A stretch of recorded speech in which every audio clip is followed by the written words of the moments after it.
ॐ ईश्वरो गुरुरात्मेति मूर्तिभेदविभागिने व्योमवद्व्याप्तदेहाय दक्षिणामूर्तये नमः। सदाशिवसमारम्भां शङ्कराचार्यमध्यमाम् अस्मदाचार्यपर्यन्तां वन्दे गुरुपरम्पराम्। ॐ सहना भवतु सहनौ भुनक्तु सह वीर्यङ्करवावहै तेजस्विनावधीतमस्तु मा विद्विषावहै। નંદન ॐ શાંતિ બેન આમાં જોતો આમાં મારો ફોટો કેમ નથી આવતો? એમને અહીંયા આવ જરાક.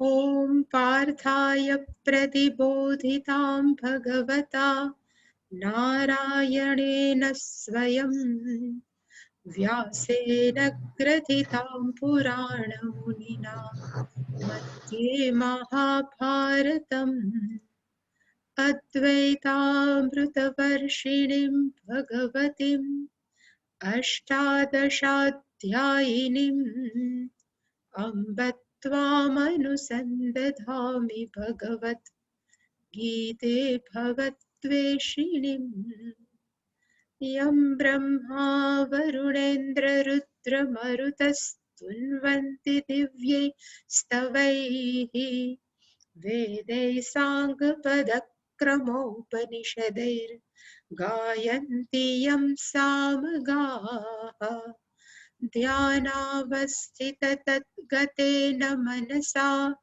पश्यन्ति यं योगिनः यस्यान्तन्न विदुः सुरासुरगणा देवाय तस्मै नमः। सर्वस्वरूपे सर्वेशे सर्वशक्तिसमन्विते भयेभ्यस्त्राहि नो देवी दुर्गे देवी नमोऽस्तु ते। रोगान् शेषान् पहंसि तुष्टा हृष्टा तु कामान् सकलानभीष्टान् त्वामाश्रितानान्न विपन्नराणां त्वामाश्रिता ह्यश्रयतां प्रयान्ति। सर्वाबाधा प्रशमनं त्रैलोक्यस्याखिलेश्वरी एवमेव त्वया कार्यम् अस्मद्वैरिविनाशनम्। सर्वस्वरूपे सर्वेशे सर्वशक्तिसमन्विते भयेभ्यस्त्राहि नो देवी दुर्गे देवी नमोऽस्तु ते। रोगान् शेषान् पहंसि तुष्टा हृष्टा तु कामान् सकलानभीष्टान् त्वामाश्रितानान्न विपन्नराणां त्वामाश्रिता ह्यश्रयतां प्रयान्ति। सर्वाबाधा प्रशमनं त्रैलोक्यस्याखिलेश्वरी एवमेव त्वया कार्यम् अस्मद्वैरिविनाशनम्। सर्वस्वरूपे सर्वेशे सर्वशक्तिसमन्विते भयेभ्यस्त्राहि नो देवी दुर्गे देवी नमोऽस्तु ते। रोगान् शेषान् पहंसि तुष्टा हृष्टा तु कामान् सकलानभीष्टान् त्वामाश्रितानान्न विपन्नराणां त्वामाश्रिता ह्यश्रयतां प्रयान्ति। सर्वाबाधा प्रशमनं त्रैलोक्यस्याखिलेश्वरी एवमेव त्वया कार्यम् अस्मद्वैरिविनाशनम्।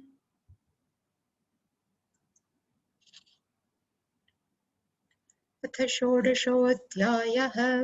श्रीभगवानुवाच અભયમ સત્વ સંશુદ્ધિ જ્ઞાનયોગ વ્યવસ્થિતિઃ દાનમ દમશ્ચ યજ્ઞશ્ચ સ્વાધ્યાયસ્તપ આર્જવમ અહિંસા સત્યમક્રોધઃ ત્યાગः શાન્તિરપૈશુનમ દયા ભૂતેષ્વલોલુપ્ત્વમ માર્દવમ હીરચાપલમ તેજઃ ક્ષમા ધૃતિઃ શૌચમ અદ્રોહો નાતિમાનિતા ભવન્તિ સંપદં દૈવીમ અભિજાતસ્ય ભારત.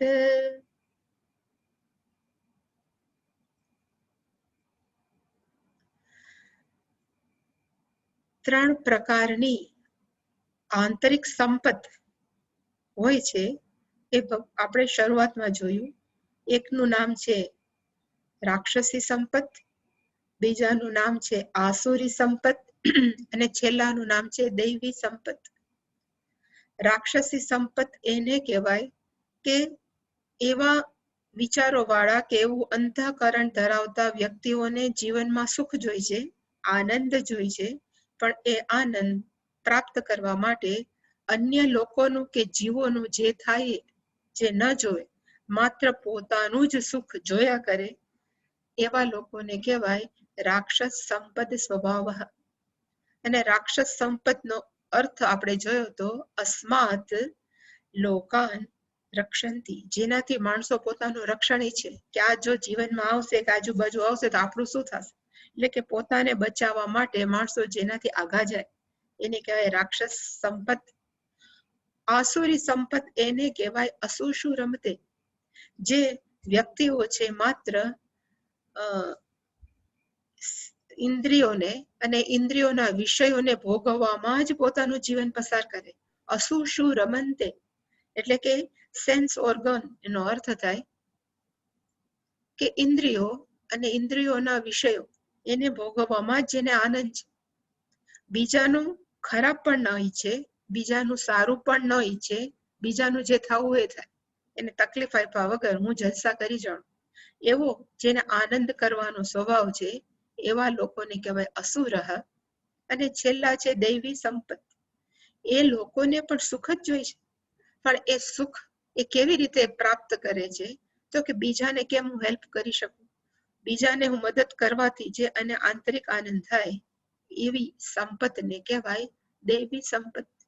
અને ભગવાને એવું કીધું હતું શરૂઆતમાં, શંકરાચાર્યજીએ પોતાના ભાષ્યમાં લખ્યું હતું દૈવી સંપત વિમોક્ષાય. દૈવી સંપત છે એ સંસારમાં છે એ છોડે છે, જ્યારે આસુરી સંપત નિબંધનાય એ કેના માટે છે તો કે સંસારમાં બાંધવા માટે.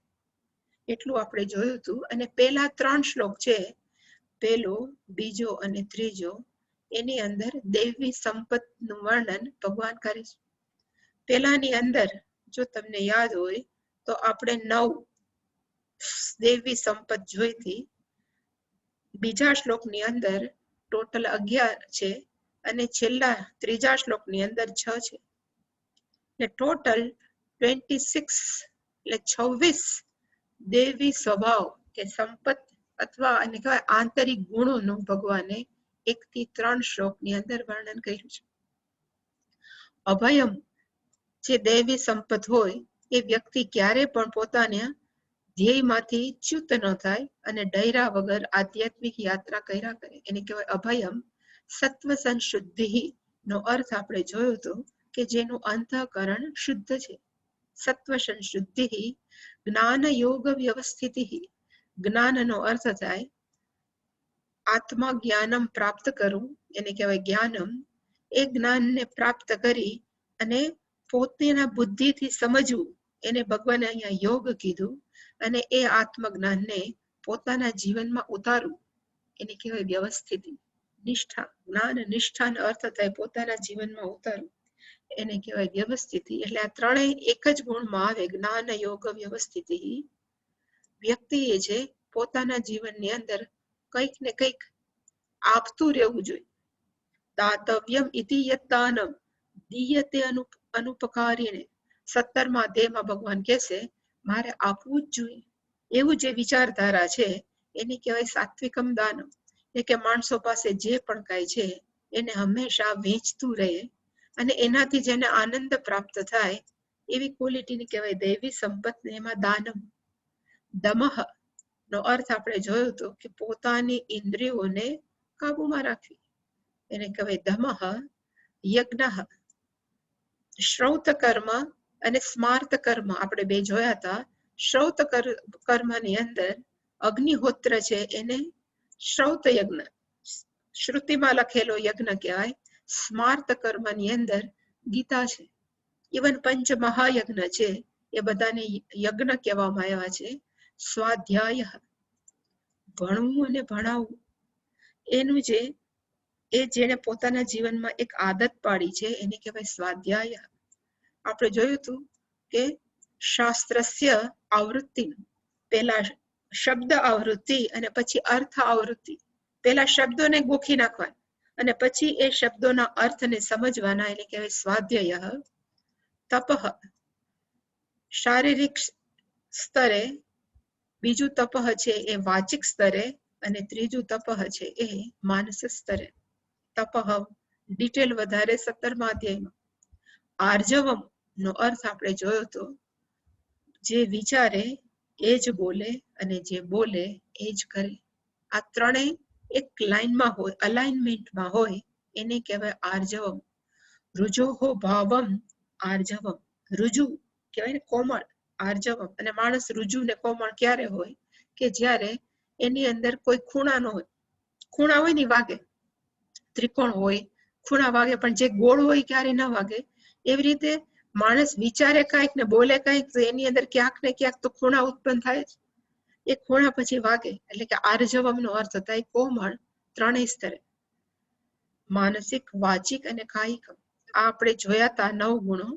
પછીના છે બીજા શ્લોકની અંદર અહિંસા, સત્યમ, ક્રોધ.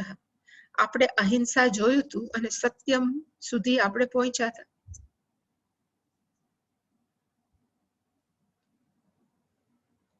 અહિંસા, ફરીવાર અહિંસાનો અર્થ થાય કોઈને ક્યારેય પીડા ના આપવી.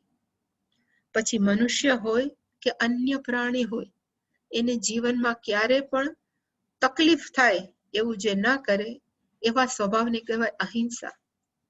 અહીંયા કે ઇવન મેં ઘણી જગ્યાએ એવી વ્યક્તિને જોઈ છે કે ચાલી જતી હોય ને ઝાડના પાન તોડતી જાય, તો એને કહેવાય હિંસા.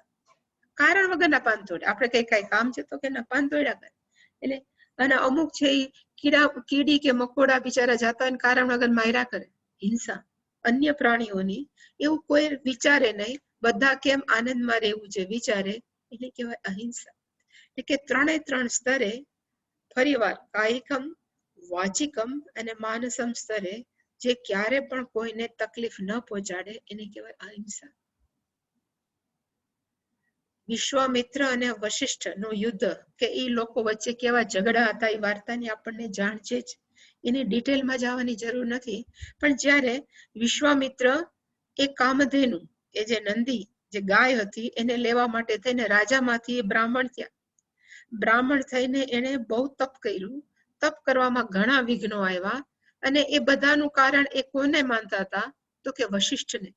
વશિષ્ઠજીએ મને આટલી તકલીફ આપી છે એટલે એને ઘણું તપ કર્યું તો મેનકા આવી, તપોભંગ થયું. વળી પાછું બહુ તપ કર્યું, એમાં ત્રિશંકુ રાજા આવ્યા, એને પોતાનું બધું તપનું પુણ્ય આપ્યું, તો વળી પાછા એના તપનું પુણ્ય જતું રહ્યું. એમ કંઈક ને કંઈક કરે અને એનું તપ જતું રહે. એટલે અંતે વિશ્વામિત્ર છે ગુસ્સે ત્યાં નક્કી કર્યું કે ગમે એમ કરીને મારે વશિષ્ઠને હત્યા કરી નાખવી છે, કારણ કે એને મને બહુ તકલીફ આપી. અને વશિષ્ઠજીએ મને કડવા વેણ કીધા હતા કે રાજાથી તપ ન થાય.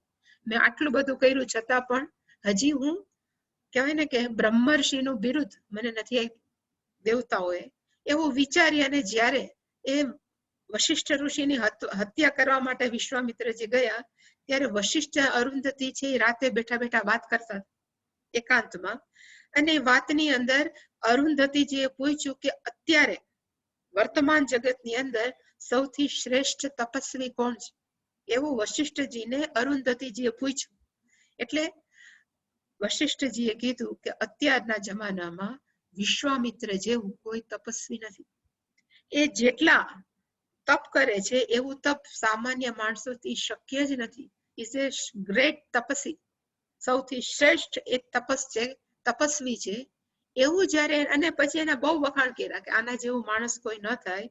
એવું જ્યારે વિશ્વામિત્રે સાંભળ્યું પોતાના વિશે, ત્યારે એને એમ થયું કે હું કેવો, કે જે મારા માટે આટલું સારું બોલે છે એને જ હું હત્યા કરવા જાઉં છું. અને પછી એ આવી અને વશિષ્ઠજીના પગમાં પડ્યા ત્યારે અને કીધું કે મને માફ કરો, હું આ કારણ માટે થઈ અને હું અત્યારે આવ્યો તો તમારી હત્યા કરવા માટે. તો પણ વશિષ્ઠજીને કાંઈ ન થયું. એને કીધું કે કાંઈ વાંધો નહીં, એવું તમારા મનમાં વિચાર આવે પણ તમે ન કરી શકો. એ જે સ્વભાવ છે એને કહેવાય અહિંસા. માણસ ખરાબ બોલે તો પણ ક્યારે પણ કોઈને તકલીફ આપે એવું ન બોલવું. અને જેવા એ વશિષ્ઠ ઋષિના પગમાં પડ્યા, ઇમિડિયેટલી બધા દેવતાઓએ એને તમે બ્રહ્મર્ષિ છો એવું બિરુદ આપી દીધું. કારણ કે એટલી જ રાહ જોતા હતા કે ક્યારે એનો ઈગો એ જવા દે છે અને વશિષ્ઠજીના પગે પડે છે. એટલે કે અહિંસાનો અર્થ એક બીજો પણ થાય, પોતાના અહંકારમાંથી બહાર આવી જવું, એને કહેવાય અહિંસા. એટલે શંકરાચાર્ય લખ્યું અહિંસનમ પ્રાણીનામ પીડાવર્જનમ. ક્યારે પણ કોઈ પણ પ્રાણીને તકલીફ ન આપવું એવો જેનો સ્વભાવ છે એને કહેવાય અહિંસા. પછીનો શબ્દ છે સત્યમ. સત્યમનો અર્થ અનૃતમ વર્જનમ, ખોટું ન બોલવું એને કહેવાય સત્યમ. આપણે ત્યારે પણ જોયું હતું. શંકરાચાર્યજીએ એને કીધું કે ખરેખર સત્યમનો અર્થ શું થાય, એટલે લખ્યું કે વર્જિતમ. વર્જિતમનો અર્થ થાય એના વગરનું. કોના વગરનું? તો કે અનૃતમ વર્જિતમ, ખોટું બોલ્યા વગરનું જે શબ્દ છે કે વાક્ય છે એને સત્ય કહેવાય. અને પ્લસ અપ્રિય વર્જિતમ, જે માણસો છે વાતમાં કહેવાય ને કડવા વેણ બોલે છે, અપ્રિય, એના વગરનું જે વાક્ય છે એને કહેવાય સત્યમ. એટલે કે સત્યમનો સાચું બોલવું એવું નથી, પણ સત્યમનો અર્થ છે મીઠું બોલવું અને ખોટું ન બોલવું ઇઝ ઇક્વલ ટુ સત્યમ. અને છતાં પણ યથાભૂતાર્થ વચનમ, જેવું હોય એવું જ બોલવું, એનું નામ છે સત્યમ. મનુસ્મૃતિની અંદર જે શ્લોક છે વેલ ફેમસ છે, અત્યંત પ્રસિદ્ધ છે. સત્યમ બ્રુયાત પ્રિયમ બ્રુયાત, ન બ્રુયાત સત્યમ અપ્રિયમ, પ્રિયમ ચ ન અનૃતમ બ્રુયત એષઃ ધર્મઃ સનાતન. ત્યાં પણ મનુસ્મૃતિની અંદર મનુ ભગવાને સ્પષ્ટતા કરી, સત્યમ બ્રુયાત, માણસોએ કેવું બોલવું જોઈએ? સાચું બોલવું જોઈએ. પણ સાચું કેવું હોવું જોઈએ? તો કે પ્રિયમ બ્રુયાત, એને મીઠું બોલવું જોઈએ. પ્રિયમ બ્રુયાત નો અર્થ થાય એને મીઠું બોલવું જોઈએ, પ્રિયમ બ્રુયાત. અને પાછી સ્પષ્ટતા કરી, ન બ્રુયાત, બ્રુયાત નો અર્થ બોલવું, ન બ્રુયાત ન બોલવું જોઈએ. કેવું? સત્યમ. પણ એ સત્ય કેવું છે? તો કે અપ્રિયમ સત્યમ ન બ્રુયાત, કડવું લાગે એવું સત્ય ન બ્રુયાત, એવું માણસોએ ન બોલવું જોઈએ. કારણ કે ઘણી વાર એ કડવા વેણ છે એને પણ હિંસા જ કહેવાય. કારણ કે કડવા વેણથી જો તકલીફ થતી હોય તો એ બોલવાના જ, સાચું હોવા છતાં પણ. અને ક્યારેક આપણે શિખામણ આપી હોય તો જેવી રીતે કેપ્સ્યુલની અંદર દવા છે અને આપણને ખબર નથી પડતી કે કેપ્સ્યુલની અંદર દવા છે કેટલી કડવી છે, અને જ્યારે પેશન્ટ ખાઈ જાય ત્યારે કડવી લાગતી નથી. એવી જ રીતે કડવું સત્ય છે એ આપણે શુગર કોટેડ કરીને આપી શકીએ. એટલે કહેવાય સત્યમ અપ્રિયમ ન બ્રુયાત. છતાં પણ આટલું મહત્વનું હશે એટલે બીજી લાઈનની અંદર પણ મનુ ભગવાને સ્પષ્ટતા કરી, પ્રિયમ બ્રુયેત. It should be here like this, એટલે અહીંયા આવું હોવું જોઈએ, પ્રિયમ બ્રુયાત. માણસોએ કેવું બોલવું જોઈએ? તો કે મીઠું બોલવું જોઈએ. ફરી વાર નાનૃતમ નો અર્થ થાય ન અનૃતમ બ્રુયેત, ક્યારે પણ ખોટું ન બોલવું જોઈએ. એષઃ ધર્મઃ સનાતન, આ સૌથી શ્રેષ્ઠ સનાતન ધર્મ છે. સત્યમ બ્રુયાત. અને જ્યારે પણ એવું લાગે કે આપણું સત્ય છે એ બીજાને કડવું લાગશે તો કીપ મમ, આપણે મૌન રહી શકીએ, પણ બોલીને કોઈને હર્ટ કરવાનો આપણને અધિકાર નથી. એને કહેવાય સત્યમ બ્રુયાત. માણસ એક આને વળગી રહે તો પણ માણસ સ્વર્ગને પ્રાપ્ત કરે. યુધિષ્ઠિર જેવા છે એ એનું ઉદાહરણ છે શ્રેષ્ઠ. રાજા હરિશ્ચંદ્ર છે એનું શ્રેષ્ઠ ઉદાહરણ છે કે હંમેશા કેવું બોલ્યા છે તો કે સત્યમ.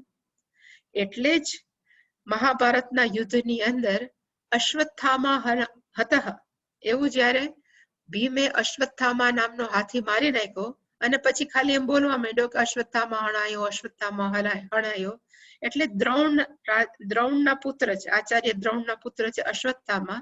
અને એવું એક એને વરદાન હતું કે જ્યારે આચાર્ય દ્રોણ શસ્ત્ર નીચે મૂકે ત્યારે જ કોક એની હત્યા કરી શકે, ત્યાં સુધી કોઈ એની હત્યા ન કરી શકે. હવે એવી કઈ કન્ડિશન છે જેની અંદર આચાર્ય દ્રોણ છે એ પોતાના શસ્ત્ર હેઠા મૂકે? એટલે કૃષ્ણ ભગવાને કીધું કે એને આસક્તિ છે એના દીકરામાં. જો એકવાર એને ખબર પડે કે એના દીકરાનું મૃત્યુ થયું છે તો પછી એને લડવામાં રસ નહીં રહે. એટલે હવે અશ્વત્થામાને કેમ મારો? એટલે કીધું કે આપણા ઘણા બધા હાથીઓ છે, એ હાથીની અંદર એક હાથીનું નામ છે અશ્વત્થામા. એટલે ભીમને એવું કહેવામાં આવ્યું કે તું એને મારી નાખ. એટલે ભીમે એ અશ્વત્થામા હાથીને મારી નાખ્યો. અને પછી પાંડવોના જે યુદ્ધના બધા સૈનિકો હતા એ નાચવા માંડ્યા અને કહેવા માંડ્યા અશ્વત્થામા હણાયો, અશ્વત્થામા હણાયો. દ્રોણના કાનમાં પણ આ શબ્દ પડ્યા કે અશ્વત્થામા હણાયો. પણ એને પાંડવોની સેનાનું સાચું ન માન્યું.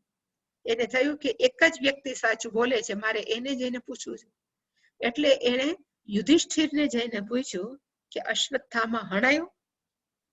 એટલે ભીષ્મએ એટલે આપણા યુધિષ્ઠિરે એવું કીધું અશ્વત્થામા હતઃ નરહવા કુંજરહવા. એ ધીમેકથી બોલ્યા. નરહ એટલે કે માણસ કે હાથી એમાંથી એક મરાણું છે. પણ અશ્વત્થામા હતા એ મોટેથી બોલ્યા. એટલું બોલ્યા એટલે એવું કહેવાય છે, આપણે જોયું નથી, પણ જ્યારે પણ યુધિષ્ઠિરનો રથ ચાલે ધરતી ઉપર ત્યારે 4 આંગળ ઊંચો ચાલતો.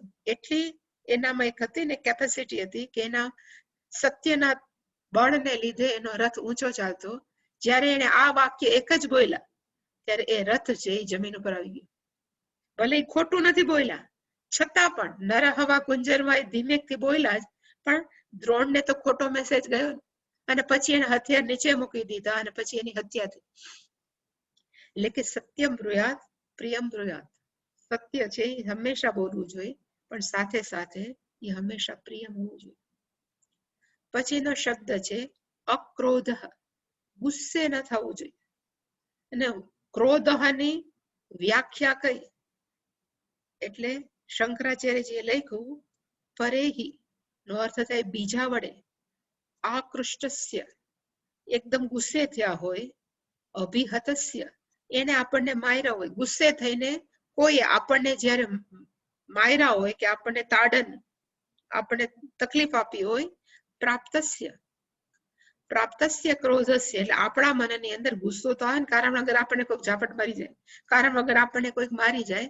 એટલે કે અભિહતસ્ય નો અર્થ થાય મારીને, આકૃષ્ટસ્ય નો અર્થ થાય ક્રોધ કરીને, પરેહી એટલે કે બીજા વડે જ્યારે મારવામાં આવે ત્યારે પ્રાપ્તસ્ય ક્રોધ, જ્યારે ક્રોધ ઉત્પન્ન થાય એને ઉપશમનમ, એને મનમાં ને મનમાં પાછું શાંત કરી દેવો, એને કહેવાય અક્રોધ.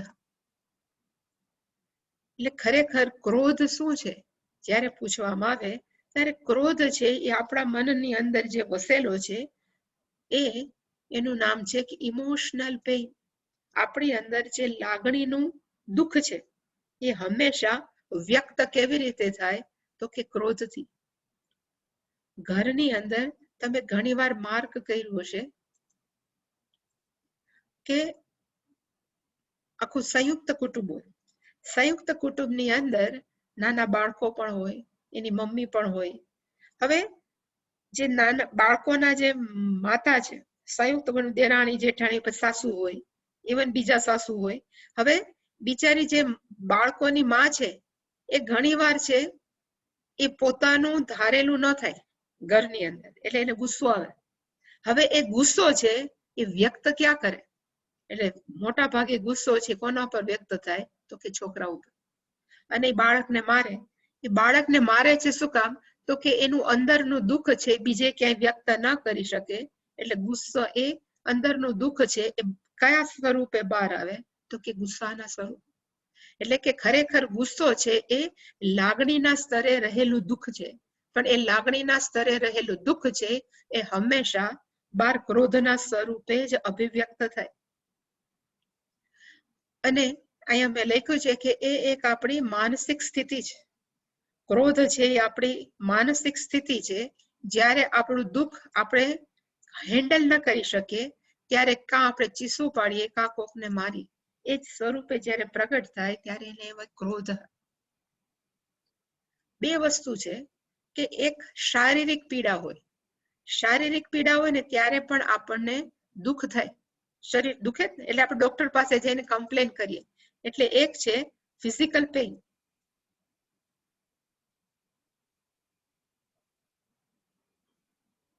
એક છે ફિઝિકલ પેઇન, એટલે કે શરીર દુખે એટલે આપણને હાથ દુખે, પગ દુખે ને આપણે ક્યાં જઈએ તો કે ડોક્ટર પાસે જઈને કમ્પ્લેન કરીએ કે મને આ દુખે છે.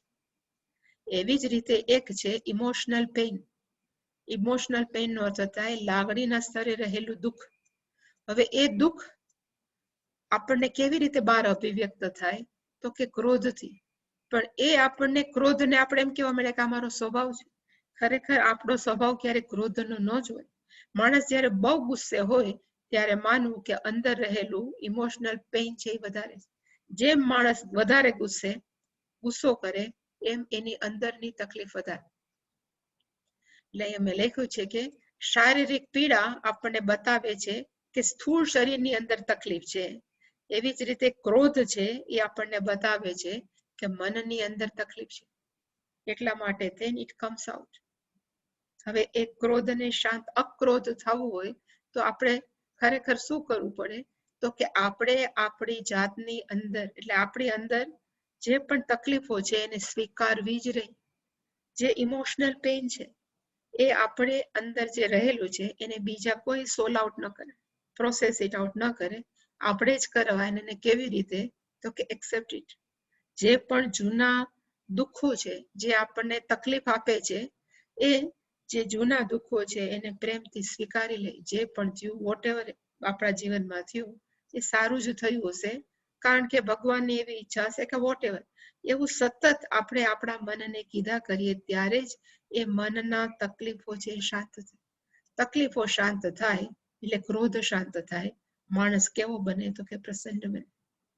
મેં જીવનમાં, એટલે હું ઘણી વાર કહું છું કે આપણે એટલું જ આપી શકીએ કે જે આપણી પાસે છે.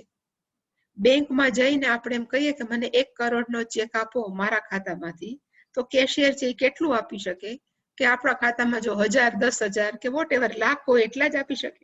એનાથી વધારે તો બિચારાની હેસિયત નથી કે આપણને કરોડ આપે. એવી જ રીતે આપણી પાસે અંદર જે અંદર એક ખાતું ચાલે છે એની અંદર જે હોય આપણી પાસે આવે, આપણે બીજાને આપીએ. જો આપણી અંદર પ્રેમ હોય તો આપણે બીજાને પ્રેમ આપીએ. આપણી અંદર દુઃખ હોય, તકલીફ હોય તો આપણે બીજાને તકલીફ આપીએ. આપણી અંદર લોભ હોય તો આપણે બીજાને પણ લોભી જોઈએ.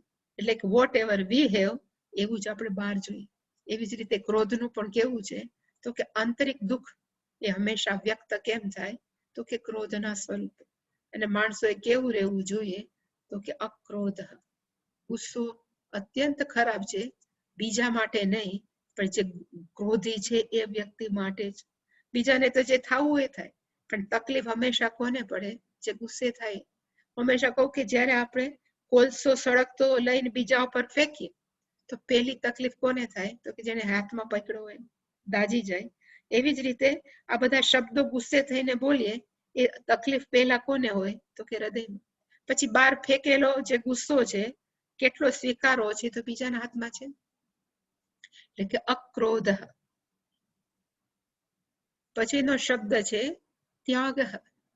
સારામાં સારું કયું એવું આપણું અંદરનો ગુણ છે જે વિકસાવવાથી આપણને આનંદ પ્રાપ્ત થાય કે જેને દૈવી ગુણ કહી શકાય? એટલે ભગવાને કીધું ત્યાગ. ત્યાગનો અર્થ શંકરાચાર્ય તરત કહી દઉં કે સંન્યાસ. એના સિવાય એના મનમાં બીજું કાંઈ ન આવે. પણ ત્યાગનો અર્થ થાય 2 પ્રકારના ત્યાગ હોઈ શકે. એક એક્સટર્નલ ત્યાગ, એટલે કે આપણે શારીરિક સ્તરે પણ આપણે ત્યાગ છે એ બતાવી શકીએ. અને એક ત્યાગ છે એ મનથી ત્યાગ. ગૃહસ્થો માટે ત્યાગ કેનાથી જરૂર છે? તો કે મનથી. અને જે સંન્યાસીઓ છે એને ત્યાગ કયા સ્તરે કરવો? તો કે શારીરિક સ્તરે પણ. કપડા પહેરે એટલે માણસોને ખબર પડે કે આ ભગવા કપડા છે, એટલે ઘર બહારનો ત્યાગ કર્યો. એટલે કે બે પ્રકારના છે. એટલે આ પહેલો ત્યાગ કેવો છે? તો કે સંન્યાસી માટે. જ્યારે ગૃહસ્થી માટે કેવો ત્યાગ છે? તો કે મનથી. અને ગૃહસ્થો કેવી રીતે પોતાનો ત્યાગ કરી શકે? તો કે કર્મયોગ છે એક મોટામાં મોટું કહેવાય ને મેડિસિન છે, કે એ કરવાથી આપણા મનની અંદર સહજ વૈરાગ્ય જન્મશે. વૈરાગ્યનો અર્થ ભાગી જવું નહીં, પણ વૈરાગનો અર્થ થાય પ્રોપર અન્ડરસ્ટેન્ડિંગ, સાચી સમજ સમાજની અને ઇવન આપણા પોતાના અંદરની. જીવનમાં જે પણ કાંઈ થાય છે એ બધું જ માત્ર કરી રહ્યું છે, થઈ રહ્યું છે. હું ખાલી એમાં ભાગ છું, પણ મારું પોતાનું કંઈ નથી. એ જે સમજણ છે એને જ કહેવાય વૈરાગ્ય. હું કર્મ કરું છું ભગવાન માટે, એ મારી સાથે સંકળાયેલું નથી. હું રોલ ભજવું છું, પતિ, પિતા, ભાઈ, કાકા, વોટેવર, બધા રોલ ભજવું છું, પાત્ર ભજવું છું. આમાં મારું કાંઈ નથી. એ સમજણ છે, વૈરાગ્ય છે. અને મારા જીવનની અંદર જે પણ કર્મફળ મળે છે, સારા કે ખરાબ, એ બધા જ કર્મફળ છે એ મને ઈશ્વર તરફથી મળ્યા છે. હું સ્વીકારું છું. એને હું સારા ખોટાનું લેબલ નથી આપતો કે આપતી. એ જે સમજણ છે એને શું કહેવાય? તો કે વૈરાગ્ય. અને આવે કેવી રીતે? તો કે to leave a life of karmayoga. જો માણસ કર્મયોગથી જીવન જીવે તો વૈરાગ્ય છે સહજ છે. એમાં ત્યાગ જ છે, કારણ કે એમાં પોતાનાપણું નથી. હું ઘર માટે થઈને મારી રિસ્પોન્સિબિલિટી અદા કરું છું, ત્યાગ. મારું પોતાનું નથી. હું કાર્ય કરું છું કોઈ પણ ઈશ્વર માટે, એ ત્યાગ છે. જ્યાં પોતાનું હું મારા માટે કરું છું એવું ન હોય, એ બધા જ ને ખરેખર શું કહેવાય? તો ત્યાગ. અને જે સંન્યાસીઓ છે એ જે ત્યાગ કરે એની અંદર એ કેનાથી દૂર હોય સંન્યાસીઓ? તો કે હરીફાઈમાંથી, આઉટ ઓફ કોમ્પિટિશન. કોઈ પણ હરીફાઈમાં સંન્યાસીઓ ખરેખર ન હોવા જોઈએ, કારણ કે એણે જાહેર કર્યું છે કે હું બધાથી આઉટ ઓફ કોમ્પિટિશન છું. એ બધા જ સંબંધોમાંથી, માતા, પિતા, પતિ, બધા જ પત્ની, એ બધા સંબંધોમાંથી એ કેવા થઈ ગયા છે? તો કે મુક્ત થઈ ગયા છે. એ બધાનો એને સંન્યાસ લીધો છે.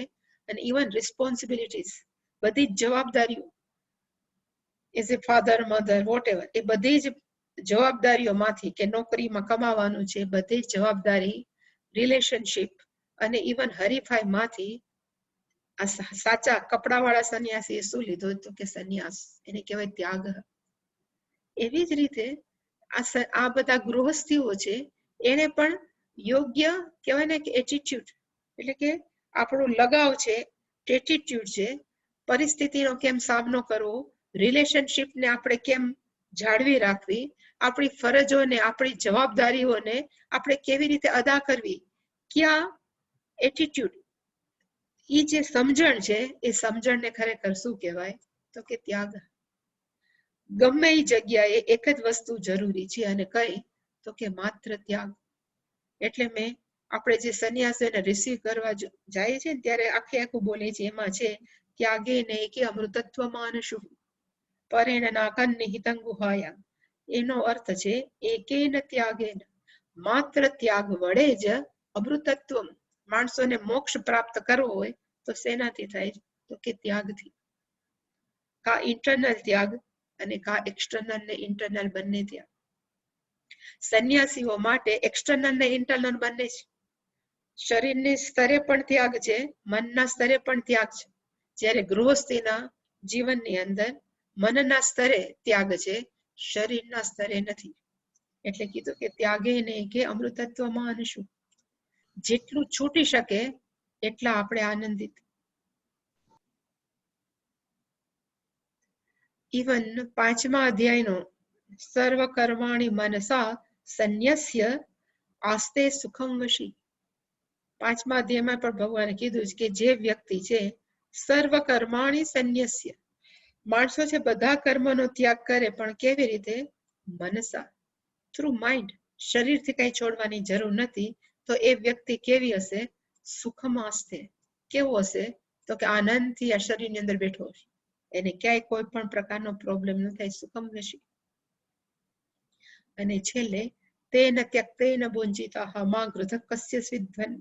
ત્યાં પણ ભગવાને ઈશાવાસ્યમાં કીધું છે જેટલો ત્યાગ વધુ એટલી શાંતિ વધુ. અને ત્યાગ છે એ માત્ર, હું હંમેશા કહું કે ત્યાગ છે માત્ર પૈસાનો, રિલેશનશિપ કે એવું નથી હોતું. ત્યાગ છે એ આપણા આગ્રહનો પણ થઈ શકે. અમુક આવું જ મારે જોઈએ એ આગ્રહનો ત્યાગ, અમુક ખાવાનું જ જોઈએ એ આગ્રહનો ત્યાગ, અમુક માણસોએ મારી રીતે આવું જ વર્તવું પડે એવાનો ત્યાગ. એ જેટલો ત્યાગ વધારે એટલું મન છે અંદરથી કેવું છે તો કે શાંત. એને જ કહેવાય ત્યાગ. ત્યાગ અમૃતત્વ. ખરેખર અમૃતત્વનો અર્થ થાય આનંદ, ચીયરફુલનેસ. પરમેનન્ટ હોય એને કહેવાય મોક્ષ, પણ ટેમ્પરરી હોય એને આતા હે જાતા. પણ એ સુખ ક્યારે પ્રાપ્ત થાય? ત્યાગે. જેટલું પકડી રાખીએ એટલું દુઃખ છે, જેટલું જતું કરીએ એટલું આનંદ છે. એને કહેવાય ત્યાગ. અને તો જ માણસનું મન છે ને શાંત રહે. અને જે શાંત હોય એની અંદર જ્ઞાન ભરાય. નહીતર જે મનની અંદર આટલું બધું એમાં જ્ઞાન ક્યાંથી પ્રાપ્ત થાય? એટલે તરત જ ભગવાને કીધું ત્યાગ પછીનું કે માણસના જીવનમાં શું હોવું જોઈએ તો કે શાંતિ. What is the meaning? શાંતિનો અર્થ શું થાય? એટલે કીધું કે અત્યંત શાંત મન, ટ્રાન્ક્વિલ માઇન્ડ. શાંત મન, સ્ટેબલ માઇન્ડ નો અર્થ થાય સ્થિર મગજ. વાત વાતમાં અસ્થિર થઈને કોકને ખખડાવવા માંડે, કા દુઃખી થઈને રોવા માંડે, એ બધાને કહેવાય અનસ્ટેબલ. સ્ટેબલ નો અર્થ થાય કોઈ પણ પરિસ્થિતિ છે આપણું મન કેવું રહે તો કે સ્થિર. અને પ્રાપ્ત કેવી રીતે થાય તો કે કર્મયોગ. બીજી એકે ચાવી નથી. કર્મયોગથી માણસનું મન કેવું થાય તો કે શાંત થાય. એટલે મેં કીધું ઇવન શાંતિ પણ બે પ્રકારની છે. એક રિલેટિવ છે, એક એબ્સોલ્યુટ છે. રિલેટિવ નો અર્થ થાય આપેક્ષિક શાંતિ પણ આપણા જીવનમાં જરૂરી છે. અને પછી એબ્સોલ્યુટ નો અર્થ થાય આત્યંતિક શાંતિ. પછી બીજી ક્યારે આપણને રિલેટિવની જરૂર ન પડે. આપેક્ષિક ક્યારે આપણે શાંતિ પ્રાપ્ત થાય તો ફરી પાછું એ જ કર્મયોગ વાળું જીવન જીવીએ તો આપેક્ષિક શાંતિ પ્રાપ્ત થાય. આપણા જીવનની અંદર આપણે મૂલ્યોનું પાલન કરીને જીવન જીવીએ તો આપેક્ષિક શાંતિ પ્રાપ્ત થાય. ઘણીવાર વ્યક્તિ પ્રશ્ન પૂછે કે મેં જીવનની અંદર ધારો કે કહેવાય શું કે ગ્રેબિંગ, લાંચ લીધી હોત તો હું વધારે સુખી હોત, કારણ કે બીજા પૈસે ટકે તો વધારે સુખી છે. અને હું કેવો રહી ગયો છું તો કે સાવ બીજા બધા કરતા લોવર. એનો અર્થ કે આપણને લાંચ એક ચોરી છે, એ ચોરી કરવાથી આપણું આંતરિક મન તકલીફ આપે છે. એ વેલ્યુને આપણે મહત્વ નથી આપતા. પણ જે વ્યક્તિને ખબર છે, જેને મૂલ્યોનું મહત્વ છે અને જે સમજે છે કે આ મૂલ્ય હું મારા જીવનમાં ઉતારીશ, કે હું ચોરી નહીં કરું, તો લાંચ જે એક ચોરી જ થાય. અને જે લાંચ ન લે એના મનની અંદર શાંતિ કેટલી હોય.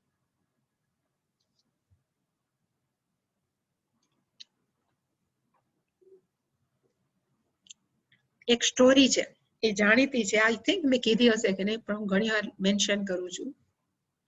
એક માં અને દીકરો હતા. દીકરો હતો, એની માં હતી, એને કામ કરી કરીને એના દીકરાને હોશિયાર હતો, બહુ ભણાયો, સારું સીએ થઈ ગયો, કે સારા કહેવાય સારી પોસ્ટ પ્રાપ્ત કરી. અને એ પોસ્ટ પ્રાપ્ત કર્યા પછી એને સારી નોકરી પણ મળી ગઈ. અને એ નોકરી ગવર્મેન્ટ જોબ હતી. હવે એ ગવર્મેન્ટ જોબની અંદર એનું જે ટેબલ હતું, એ ટેબલની અંદર જેટલા કાગળિયા એની સહીથી પાસ થાય અને પછી એને ઉપલા સાહેબને આપવાના, જે કઈ સિસ્ટમ હોય એવી. હવે એ ટેબલ એવું હતું કે ત્યાં ઘણા માણસો આવી અને ઘણી ઓફર આપે કે આ મારા કાગળિયા તું જલ્દી પાસ કરીને ઉપલા સરને આપીશ તો તને હું આટલું આપીશ, કે આટલું જે આપણે અત્યારે ચાલે છે જે ચેનલ એમાં. અને એક વખત તો એવું થયું કે એક વ્યક્તિ આવી અને એટલી ઓફર આવી અને આપી અને એને કીધું કે જો તું આટલું મને કરી દઈશ, મારું કામ આટલું ટેન્ડર કે વોટેવર તું પાસ કરી દઈશ, તો તારી માં જે ઘરના કામ કરે છે એમાંથી એને છૂટી મળી જશે. હું તને ઘરનું ઘર કરી દઈશ, કાર આપીશ, તું જે કહીશ એ બધું આપી દઈશ, પણ તું આ કાગળિયા છે પાસ કરીને સાહેબ સુધી પહોંચાડ. એટલે છોકરો પહેલી વખત આવું કામ કરતો હતો અને સાંભળતો હતો. એટલે એને કીધું કે તમે મને 2-3 દિવસ આપો કે હું વિચારીને તમને કહીશ કે મારે તમારું ટેન્ડર પાસ કરવું કે ન કરવું. એટલે પછી 2-3 દિવસ થયા એમાં પછી છોકરો તો ઘરે ગયો અને સતત એ જ વિચાર આવે કે હું આ પૈસા લઉં કે ન લઉં, કારણ કે એને એની માને કાળી મજૂરી કરતા જોઈતી, એને બહુ તકલીફમાં એની માને જોઈતી, એટલે તરત એમ થાય કે જો વધારે રૂપિયા આવી જાય તો મારી માને તકલીફ ઓછી થાય, ઘરનું ઘર થઈ જાય એટલે મારે તકલીફ ઓછી થાય, અમે પ્રેમથી રહી શકીએ. આવા વિચારમાં જ ઘરે ગયો. માએ એને જમવાનું આપ્યું તો એને લૂસફૂસ ખાઈ લીધું. મા સાથે એને પ્રેમથી વાત પણ ન કરી, એટલે મા નોટિસ તો કરે કે આજે છોકરો છે એ કંઈક વિચારમાં છે, સમથિંગ ઇઝ એબનોર્મલ. બીજે દિવસે જ્યારે મા ઉઠાડવા ગઈ એને ત્યારે પણ છોકરો પથારીમાં બેઠો હતો અને કંઈક વિચારતો હતો. પછી એની માએ કીધું કે નાસ્તો તૈયાર છે, એટલે પાછો છોકરો ખાવા માટે બ્રેકફાસ્ટ લેવા આવ્યો. બ્રેકફાસ્ટ પૂરો થયો એટલે માએ કીધું કે તું શું વિચારે છે તું મને કહી શકીશ? તો આપણે કંઈક વિચારીએ કે તારા મનમાં આટલું બધું શું ચાલે છે. એટલે દીકરા પહેલી વાર એની માને કીધું કે મને આવી ઓફર આવી છે કે જો હું આ બધું હા પાડી દઉં, એક બિલ પસાર કરી દઉં કે ટેન્ડર પસાર કરી દઉં મારા ટેબલ ઉપરથી, તો ઘણી બધા પૈસા લાંચમાં મળી શકે એમ છે, તું કાયમ માટે સુખી થઈ જાય, ઘરનું ઘર થઈ જાય, બધું થઈ જાય. હું આ લઉં કે ન લઉં એવું એ છોકરાએ એની માને પૂછ્યું. એટલે માએ એને જવાબ આપ્યો કે હું રોજ સવારે તને ઉઠાડવા આવું છું, અને જ્યારે હું ઉઠાડવા આવું છું ત્યારે હું ખીજાઈને કહું છું કે હવે તું ઉઠ, ત્યારે તું ઉઠે છે, એટલી તારી સાઉન્ડ સ્લીપ છે, એટલું તું પ્રેમથી ઊંઘે છે. પણ આ લીધા પછી જ્યારે હું તને ઉઠાડવા આવું અને તું તારા પથારી ઉપર આજે જેમ બેઠો છે એમ કાયમ બેઠો હું તને જોઉં, એ જોવું મને નહીં ગમે. એટલે ઇનડાયરેક્ટલી એના માએ શું કીધું કે તું લાંચ લઈશ તો તારી શાંતિ છીનવાઈ જશે. એ જે વેલ્યુ જે સમજે એ જ એવું જીવન જીવી શકે. એટલે કે એ શાંતિ કેવી છે તો કે ટેમ્પરરી, રિલેટિવ છે, આપેક્ષિક શાંતિ છે, પણ એવું જીવન જીવે એ જ પછી આત્મજ્ઞાન પ્રાપ્ત કરવા માટે એનું મન તૈયાર થાય. અને પછી એકવાર આત્મજ્ઞાન પ્રાપ્ત થઈ જાય એટલે પછી એને હંમેશ માટે શાંતિ જ છે. અને અથવા જે વ્યક્તિ છે સંપૂર્ણ શરણાગતિ જો ઈશ્વરને આપી દે તો પણ એના જીવનમાં શું આવશે તો કે શાંતિ જ આવશે. ચોઇસ ઇઝ અવર્સ કે આપણે શું કરવું છે, પણ મનની અંદર શાંતિ છે કેવી છે તો કે અત્યંત જરૂરી. પછીનો શબ્દ છે અપૈશુનમ. ઓરિજિનલ શબ્દ છે પિશુનતા. પિશુનતાનો સારામાં સારો અર્થ ઇંગ્લિશમાં કહેવાય ગોસિપિંગ. ઓલી જોઈતી આજ કેવી લાગતી હતી, ફલાણું જોયું હતું એ કેવું લાગતું હતું, ફલાણામાં આ નથી, જે બહેનો ભેગા થઈને વાત કરે છે ને એને કહેવાય પિશુનતા. પિશુન સંસ્કૃત શબ્દ છે પિશુનમ, અને એવો જેનો સ્વભાવ છે એને કહેવાય પૈશુનમ. હંમેશા ભેગા થઈને એકબીજાનું કાપવું, કોકનું વાટવું, કંઈક સાચું ખોટું બોલ્યા જ કરવું, એને તસ્ય સ્વભાવ પૈશુનમ. અને જેમાં આનો અભાવ છે એને કહેવાય અપૈશુનમ. ટોટલી ઓપોઝિટ, જેનો સ્વભાવ ગોસિપ કરવાનો નથી, જેનો સ્વભાવ છે ખોટે ખોટી ચાડી કરવાનો નથી, એને કહેવાય અપૈશુનમ. શંકરાચાર્યજી બહુ સરસ લખ્યું કે પિશુનતા એટલે શું? એટલે લખ્યું કે પરસ્મય, બીજા માટે થઈ, પરરંધ્ર પ્રગટીકરણ. કોકે આપણે પાસે આવીને કીધું હોય, પોતાની કહેવાય નિજી વાત કંઈક શેર કર્યું હોય, પોતાનું સિક્રેટ છે એ, આપણે એને કહીએ તું ચિંતા કરમાં હું કોઈને નહીં કહું, પણ જેવો એ જાય એટલે તરત ફોન ચાલુ થઈ જાય, તમને ખબર છે ઓલા આમ કર્યું, પેલા મને આમ કીધું તું, એ જે એને કહેવાય એટલે કહેવાય પરરંધ્ર પ્રગટીકરણ. કોકનું સિક્રેટ છે એ જાહેર કરી દેવું. જેને આપણા પર વિશ્વાસ રાખીને કંઈક પોતાનું કંઈક શેર કર્યું હોય એને કહેવાય પૈશુનમ. એક એ થાય અને એક ચાડી કર્યા કરવી. ચાડી એટલે કમ્પ્લેન જ કર્યા કરે, હોય નહીં તોય પણ કોઈનું ખરાબ બોલ્યા કરવું, એ બધાને શું કહેવાય તો કે પૈશુનમ.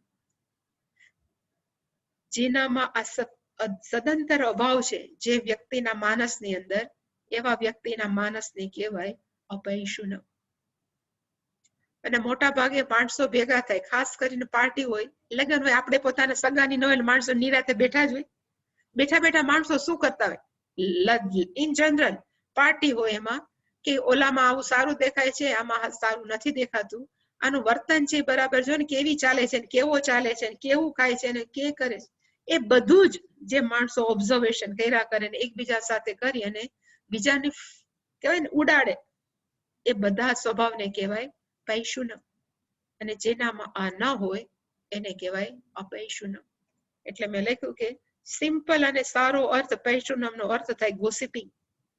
ગુજરાતીમાં એને કહેવાય પંચાત. ગોસિપિંગ નું આઈ થિંક ગુજરાતી થાય પંચાત. અને ધ બેસ્ટ એક્ઝામ્પલ ગોસિપિંગ નું કે આવી ચાડી કરવાનું કોણ છે, તો કે મંથરા. મંથરા એક જ એના સ્વભાવને લીધે આખા અયોધ્યાને હેરાન કરી નાખ્યું, એને કહેવાય ગોસિપી. જેની અંદર અત્યંત પ્રેમ હતો રામ માટે, એવી માની અંદર આ બેને એટલી હદે એની અંદર ક્રોધ ભરી દીધો કે જેનાથી એને ટોટલ પિક્ચર બદલાઈ ગયું. એવો જે સ્વભાવ છે એને કહેવાય પૈશુનમ. એ ક્યારે પણ આધ્યાત્મિક જીવનની અંદર કામ ન લાગે. એટલે એ ઉત્તમ વેલ્યુ છે કે આપણા જીવનની અંદર આ પૈશુનમ હોવું જોઈએ. પછીની દૈવી સંપત ભગવાને કીધી ભૂતેષુ દયા. શંકરાચાર્યજીનો અર્થ લખ્યો દુઃખી થઈશું. જે લોકો દુઃખી હોય એના ઉપર આપણે દયા ભાવના રાખવી, એને કહેવાય ભૂતેષુ દયા. અને અહીંયા ભૂતનો અર્થ માત્ર મનુષ્ય નહીં, ભૂતનો અર્થ થાય બધા જ પ્રાણીઓ. પછી પ્રાણીની અંદર ઝાડ પણ આવે, પ્રાણીની અંદર મનુષ્ય સિવાયના પ્રાણીઓ પણ આવે. આ બધાને શું કહેવાય, તો એના પર દયા. હમણાં નહીં પણ ઘણા એટલે 200 કે 400 વર્ષ પહેલા બ્રિટિશર્સ બધા ઇંગ્લેન્ડમાં રહેવા વાળા એવું માનતા હતા કે અમે જ મનુષ્ય છીએ, જ્યારે બીજા બધા આફ્રિકાના માણસો હોય એને કેવા માનતા, તો કે અમારી સેવા કરવા વાળા. અને એ લોકો બ્રિટિશર્સ ખરેખર શું કરતા કે એને એ આફ્રિકાથી વહાણમાં લાવે, સ્ટીમર કે વોટ એવર ત્યારે જે હશે એને એમાં ભરી અને બાય ઓશન, થ્રુ ઓશન એને ઇંગ્લેન્ડમાં લાવે પોતાની સેવા કરવા કે ઘરમાં કામ કરાવવા માટે. હવે એ જે શિપમાં ભર્યા હોય એને રહેવા માટે કાંઈ ન આપે, એને ખાવા કાંઈ ન આપે, જીવે એટલા જીવા, મયરા એટલા મયરા, થઈ થઈને અંદર દરિયામાં નાખી દે. એને કહેવાય ક્રૂરતા. ભૂતેષુ ન દયા. જે માણસની અંદર બીજાના દુઃખને જોઈ એનું દુઃખ પિકઅપ કરી લે, એને ઇંગ્લિશમાં એક શબ્દ છે એમ્પથી, બહુ સારો શબ્દ છે ઇંગ્લિશમાં એમ્પથી. એમ્પથીનો અર્થ થાય કે બીજા વ્યક્તિને તકલીફમાં જોઈ એની તકલીફ આપણે પિકઅપ કરી લે, આપણા મનમાં આપણે અનુભવવા માંડીએ, અને જેવી આપણે અનુભવવા માંડીએ એટલે તરત આપણને એમ થાય કે એને તકલીફમાંથી છોડાવવો જોઈએ. એ જે વિચાર આવે એને કહેવાય એમ્પથી, સંવેદનશીલતા. આઈ થિંક એમ્પથીનું Gujarati I don't know, is the best word empathy. અને ઘણીવાર તો એવું થાય કે આપણને હંમેશા બીજી વ્યક્તિ જેવી આપણે જોઈએ કે તકલીફમાં છે, તો માણસો ખરેખર શું કરે, તો કે એને મદદ કરવા પહોંચી જ જાય અને એને મદદ કરી અને એને છૂટા કરે તકલીફમાંથી. અને જે આનંદ આવે એ આનંદ છે એના જેવો બીજો આનંદ ક્યાંય નથી, એવું જે માને છે એને કહેવાય કે એ વ્યક્તિના હૃદયની અંદર શું છે, તો કે સાચી દયા. અને એવું કહેવામાં આવે છે કે આપણે દયાવાળા છીએ તો આપણી દયા છે ઇટ શુડ બી એક્સપ્રેસ્ડ. આપણે કોઈ પ્રત્યે કોઈ લાગણી ધરાવીએ છીએ, આપણે કોઈને મદદ કરવા ઈચ્છીએ છીએ તો બૂંગા કરવાની જરૂર નથી. આપણે એને કહેશું કે તમે જે કહેશો એ પ્રાર્થના કરશું, આપણે જે કહેશો એ તમે કરશું. એવી રીતે આપણે કોઈને મદદ કરવા જે તત્પર હોય એને કહેવાય દયા.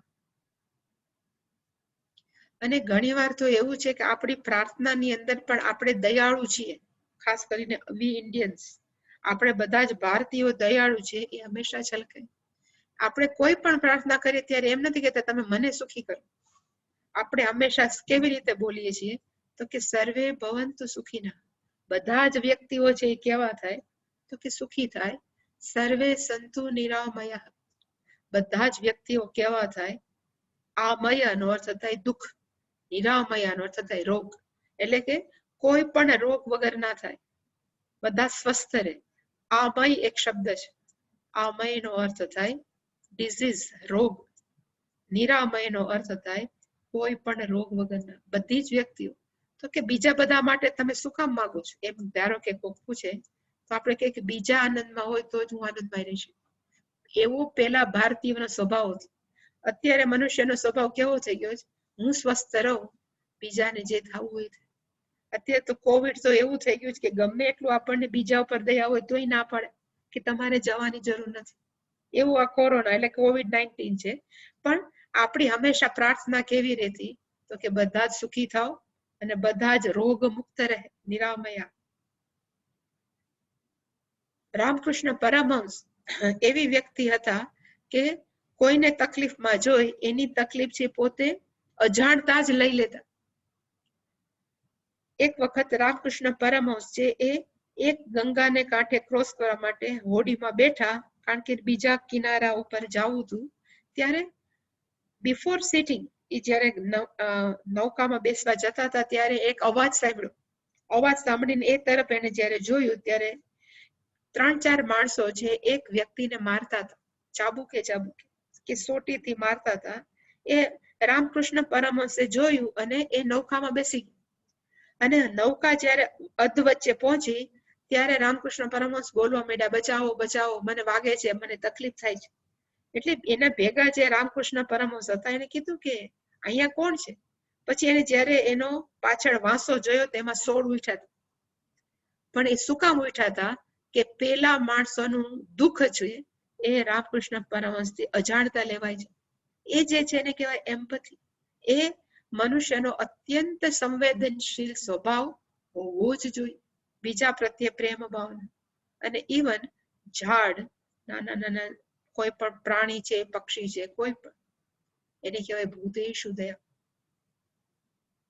આનાથી આપણું હૃદય કેવું થાય? તો સંવેદનશીલ. સંવેદનશીલ નો અર્થ નહીં કે આપણે દુઃખી થયા કરે, તમે મને કહેતા નહીં હું દુઃખી. સંવેદનશીલ નો અર્થ થાય બીજાનું દુઃખ જોઈને આપણે જે પીડા અનુભવી એને કહેવાય સેન્સિટિવ, સંવેદનશીલ મન. પછીનો શબ્દ છે અલોલુપ્ત્વમ, લોલુપતા એક શબ્દ છે. શંકરાચાર્ય લખ્યું કે લોલુપતાનો અર્થ શું? એટલે કે વિષય સન્નિધો. આપણને કોકે કીધું હોય, ખાસ કરીને જે ડાયાબિટીસ હોય ને એ લોકોને આપણે એને કહેવામાં આવે કે તમારે સ્વીટ ખાવાની નથી, ગળ્યું ખાવાનું નથી. એટલે જયારે બધી જ ઘરની વ્યક્તિઓ બેઠી હોય ને ત્યારે તો ડાયા થઈને મિષ્ટાન ન ખાય. પણ જયારે એકલા હોય ત્યારે જનરલી ડાયાબિટીક પેશન્ટ શું કરે? તો કે રસોડામાં જાય અને ડબ્બા ખોલે. ડબ્બા ખોલી અને જ્યાં પણ સ્વીટ દેખાય અને આ ભાવતી હોય એ મોઢામાં મૂકે. એ જે સ્વભાવ છે એને કહેવાય લોલુપ્ત્વમ. ખાવાની અંદરથી આમ કહેવાય ને ક્રેવિંગ થાય, લોલુપતા. ખાસ કરીને જે માંદા જેને ના પાડી હોય એ જ ખાવાનું જે મન થાય એને કહેવાય લોલુપતા. પણ એ આપણી હાજરમાં હોય બધા જ, છતાં આપણને ખાવાની ઈચ્છા ન થાય એને કહેવાય અલોલુપતા. એટલે કે ઇન્દ્રિયાણામ, શંકરાચાર્યએ કીધું ઇન્દ્રિયાણામ વિષય સન્નિધો. ઇન્દ્રિયોની સામે જ એને ગમતા વિષયો હોય છતાં પણ એને લેવાની આપણે કોઈ ચેષ્ટા ન કરીએ એનું નામ શું છે? તો કે અલોલુપ્ત્વમ. હોવા છતાં આપણે ન લઈએ. અને એનું બેસ્ટ એક્ઝામ્પલ કયું છે? તો કે મોટા ભાગે આપણે બધાય શોપિંગ માટે મોલમાં ગયા હોય, મોટા મોલમાં. હવે નક્કી કર્યું હોય કે આટલું જ વસ્તુ લેવાની, પણ મોટા ભાગના માણસો છે એ જે લેવું હોય એના કરતા ડબલ ન લેવાનું લઈને આવે છે. અને એ કયા કારણોસર આવે છે? કે આપણી જ્ઞાનેન્દ્રિયોની સામે એવી એવી વસ્તુ આવેલા આપણને એમ થાય કે આ હોય તો મને કામ લાગશે, આ હોય તો સારી છે કરીને આપણે ઉપાડતા જ જાય. એને કહેવાય લોલુપ્ત્વમ. કે આપણા મનની અંદર ડિસિપ્લિન નથી કે શિસ્ત નથી કે થોડુંક જ લેવાય, માપે લેવાય અને જેટલું જોઈએ એટલું જ લેવાય. અને જેટલી આપણે આ પ્રેક્ટિસ પાડીએ એટલું આપણા મનની અંદર હંમેશા શું રહે? તો કે શાંતિનો ભાવ. નહીતર મનની અંદર ખણખોટ થાય કે ક્યારે માણસો જાય ને હું ખાઉં. હાર્ટના પેશન્ટ હોય એને કહેવાય તળેલું નહીં ખાવાનું, અને ડાયાબિટીસના પેશન્ટ હોય એને કહેવામાં આવે કે ગળ્યું નહીં ખાવાનું. અને બંને પેશન્ટ છે એ જ્યારે કોઈ ન હોય ત્યારે ન ખાવાનું ખાવાની ચેષ્ટા કરે જ, કારણ કે એના વગર ન રહી શકે. ઇવન જે આલ્કોહોલિક પેશન્ટ છે, જે હંમેશા દારૂ પીતા હોય, એને કહેવામાં આવે કે દારૂ નથી પીવાનો, એને એવા સેન્ટરમાં રાખવામાં આવે કે જ્યાં દારૂ છોડવામાં આવે. એ બધો પ્રયત્ન કરે, પણ જેવા એના બધા ઇન્સ્પેક્ટર જાય એટલે તરત એ લોકો શું કરે તો કે દારૂનું સેવન કરે. શું કામ? તો કે એમાં એને ઇંગ્લિશમાં કહેવાય ક્રેવિંગ થાય, ગમે એમ કરીને મારે પીવું જ છે કે ખાવું જ છે, એને કહેવાય લોલુપ્ત. એના વગરનું કહેવાય અવિક્રિયા, જેને મન ન થાય હોવા છતાં પણ એને કહેવાય અલોલુપ્ત. એ હદે આપણું મન તૈયાર કરવું, એના માટે પણ હંમેશા કેવું હોવું જોઈએ તો એક કરેજ, એક હિંમત હોવી જોઈએ, અલોલુપ્ત. પછીનો શબ્દ છે માર્દવમ. માર્દવમ મૃદુ શબ્દ છે. મૃદુ, મૃદુનો અર્થ થાય કોમળ. ગુજરાતી મતલબ મૃદુનો અર્થ થાય કોમળ, અને જેનો ભાવ, અને એવો જેનો ભાવ છે એને કહેવાય માર્દવમ. મૃદોહો ભાવમ માર્દવમ. તો મૃદુતાનો અર્થ શું થાય? એટલે શંકરાચાર્ય લખ્યું અક્રૌર્યમ, ક્રૂરતા નથી, એને કહેવાય મૃદુતા. ક્રૂરતાનો ભાવ હોય એને કહેવાય ક્રૌર્યમ, પણ જેની અંદર ક્રૂરતા નથી એને કહેવાય માર્દવમ, કોમળતા. અને સૌથી વધારે કોમળ કયું શું વસ્તુ હોય? એટલે મેં લખ્યું છે કે ગુલાબની પાંખડીઓ આપણે અડીએ, વધારે અડીએ ને તોય મુરઝાઈ જાય. કોઈ પણ ફૂલની પાંદડી છે ને હંમેશા સોફ્ટ હોય, મૃદુ હોય. એવો જ માણસોનું મન કેવું હોવું જોઈએ તો કે મૃદુ હોવું જોઈએ. અને જો એવું મન હોય જે વ્યક્તિનું, એની પાસે કોઈ પણ વ્યક્તિ છે એ ખુલીને વાત કરી શકે. નહીંતર મોટા ભાગના માણસો મને બીક લાગે, મને આમ કહેશે તો, મને આમ કહેશો તો. પણ જે વ્યક્તિનું મન આટલી હદે મૃદુ હોય, એ વ્યક્તિ સાથે માણસ જે વિધાઉટ એની હેઝિટેશન કહેવાય ને, ફ્રીલી, આનંદથી બધી જ વસ્તુ છે એ કહી શકે, એવું જેનું મન છે એને કહેવાય માર્દવ. પૂજ્ય સ્વામીજી એક એવું વ્યક્તિત્વ હતા કે કોઈ પણ વ્યક્તિ ક્યારે પણ ગમે એ વસ્તુ એને કહી શકે, કારણ કે એનું મન છે ક્યારે આ વ્યક્તિ આવી સારી કે ખરાબ છે એની જજમેન્ટ આપતી જ નહીં. જે વ્યક્તિ જેવી છે એને સાંભળી લે પ્રેમથી. કારણ કે માણસોને ખબર હતી કે પૂજ્ય સ્વામીજી ક્યારેય જજમેન્ટ નહીં આપે. એવું જ એનું મન. એને જીવનની અંદર ક્યારેય ક્રોધ નથી કર્યો, ક્યારે પણ. અમારી સામે તો એટલીસ્ટ 3.5 વર્ષની અંદર મેં નથી જોયા કે એક વાર પણ ગુસ્સે થયા. શું કામ ગુસ્સે નથી થઈ શકતા? કારણ કે એનું હૃદય કેવું છે તો કે મૃદુ. ઘણી વાર મેં સ્ટોરી નહીં, ધીસ ઇઝ ધ ફેક્ટ, કે M4 સેવા ચાલે, સ્વામીજી ચલાવે છે. અને M4 સેવાની અંદર ઘણા બધા કાર્યકરો છે, નાના નાના ગામડાઓમાં જઈને કામ કરતા હોય. અને જ્યારે કાર્યકરો ગામડામાં જઈને કામ કરે ત્યારે એને પૈસા આપવામાં આવે કે આ ગરીબ માણસોને આટલી મદદ કરજો, છોકરાઓને આટલું ભણાવજો. એટલે કે બધા જ કાર્યકરો પાસે કંઈક ને કંઈક એમાઉન્ટ M4 સેવાની ઓફિસમાંથી મળતું જ હોય. હવે બધા જ સ્વામીજીની આસપાસના છે પ્રામાણિક હોય એવું તો જરૂરી નથી આ જગતની અંદર, આ દુનિયાની અંદર. એટલે ઘણા બધાએ પૂજ્ય સ્વામીજીને રિપોર્ટ કર્યો કે અમુક વ્યક્તિ છે, કોઈ પણ નામ આપીએ, સપોઝ એને કીધું કે ત્યાં તો કેમ પેરુમલ ને જતજતના, કે સપોઝ એમ કહે કે પેરુમલ છે પૈસા બહુ ખાય છે, એને જોતા હોય ખાલી 20,000, એ લઈ જાય છે 40,000, 60,000, અને 40,000 છે એ ઘર ભેગા કરે ને 20,000 ની માંડ મદદ કરતો હોય માણસોને. એવી કેટલી કમ્પ્લેન પૂજ્ય સ્વામીજી પાસે આ વ્યક્તિની ગઈ. એનું નામ હતું પેરુમલ. હવે એકવાર એવું થયું કે એક માણસ કમ્પ્લેન કરવા આવ્યો પેરુમલની કે આ વખતે પાછા આટલા ખાધા. સ્વામીજીએ સાંભળી લીધું. પછી એ પેરુમલ ત્યારે જ પૂજ્ય સ્વામીજીને મળવા આવ્યો. જેણે કમ્પ્લેન કરી હતી પેરુમલ સામે પૂજ્ય સ્વામીજીની, એ વ્યક્તિની સામે જ આ પેરુમલ છે એ સ્વામીજી પાસે આવ્યો. સ્વામીજીએ પાછું એને કીધું કેમ છો, શું ચાલે છે, જે નોર્મલ ટોક થાય એ કરી. પછી પેરુમલે કીધું કે મારે આટલા પૈસા જોઈ છે, મારે આ પૈસા છે ઓલા ગામડામાં જઈને ફલાણી મદદ કરવા માટે મને આપો. તો એને સપોઝ 20-25 માંગ્યા તો સ્વામીજીએ એને ઓછા ન આપ્યા, 25,000 આપ્યા. એટલે એ જતો રહ્યો એ ચેક લઈને. એટલે પેલા ભાઈએ કીધું કે મેં આટલી કમ્પ્લેન કરી છે કે આટલા બધા પૈસા ખાય છે, છતાં તમે એને પૈસા શું કામ આપ્યા? એટલે સ્વામીજી એને કીધું કે એને જ્યારે જરૂર હોય, ભૂખ છે ત્યાં સુધી લીધા જ કરશે, આ રીતે નહીં લે તો બીજી રીતે એ લીધા જ કરશે. પણ એના મનની અંદરથી જ્યારે થઈ જાય કે હવે મારે જરૂર નથી, તો જ નહીં ખાય. હું ગમે એટલું એને કહીશ તું ખાઈશ, તો કે આપણે સાબિત કરી શકવાના નથી.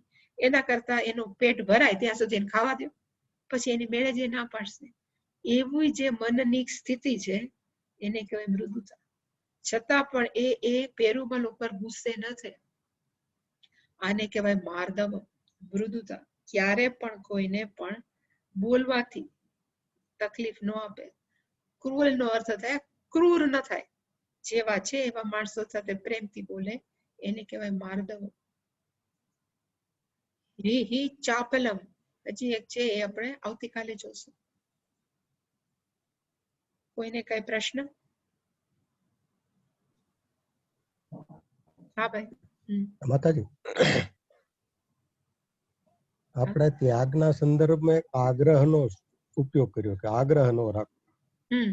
તો અમુક વસ્તુ આપણી પાસે સાધન સંપન્ન હોય, સગવડતા હોય અથવા મળી શકે એવું હોય, તો આપણે આગ્રહ ન રાખવો. આ આગ્રહનો અર્થ થાય કે આપણે બીજાના સ્વભાવનો આગ્રહ રાખીએ. આ આગ્રહ કેવો હું કહું છું કે ધારો કે ઘરની અંદર પુત્રવધુ હોય કે કોઈ પણ હોય, હવે પુત્રવધુનો સ્વભાવ એવો છે કે પેલા કઈક એને ગમતું એ કરતા હોય, આપણો સ્વભાવ એવો છે કે આપણને પેલા આ કરવું ગમતું હોય. ધારો કે સાસુ ને એવું કે પુત્રવધુ છે પેલા નાઈને પછી રસોડામાં આવે, પુત્રવધુ છે નાયા વગર સીધી રસોડામાં જતી હોય. હવે આગ્રહ છે જે સાસુનો કે આને આમ જ કરવું છે, ઈ છોડવો, એ આગ્રહની વાત કરું છું.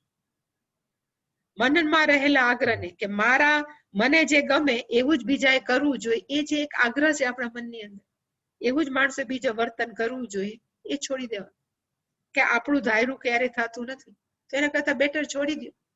એને કહેવાય ત્યાગ. એ છોડવું બહુ અઘરું છે, એ સૌથી અઘરો ત્યાગ છે.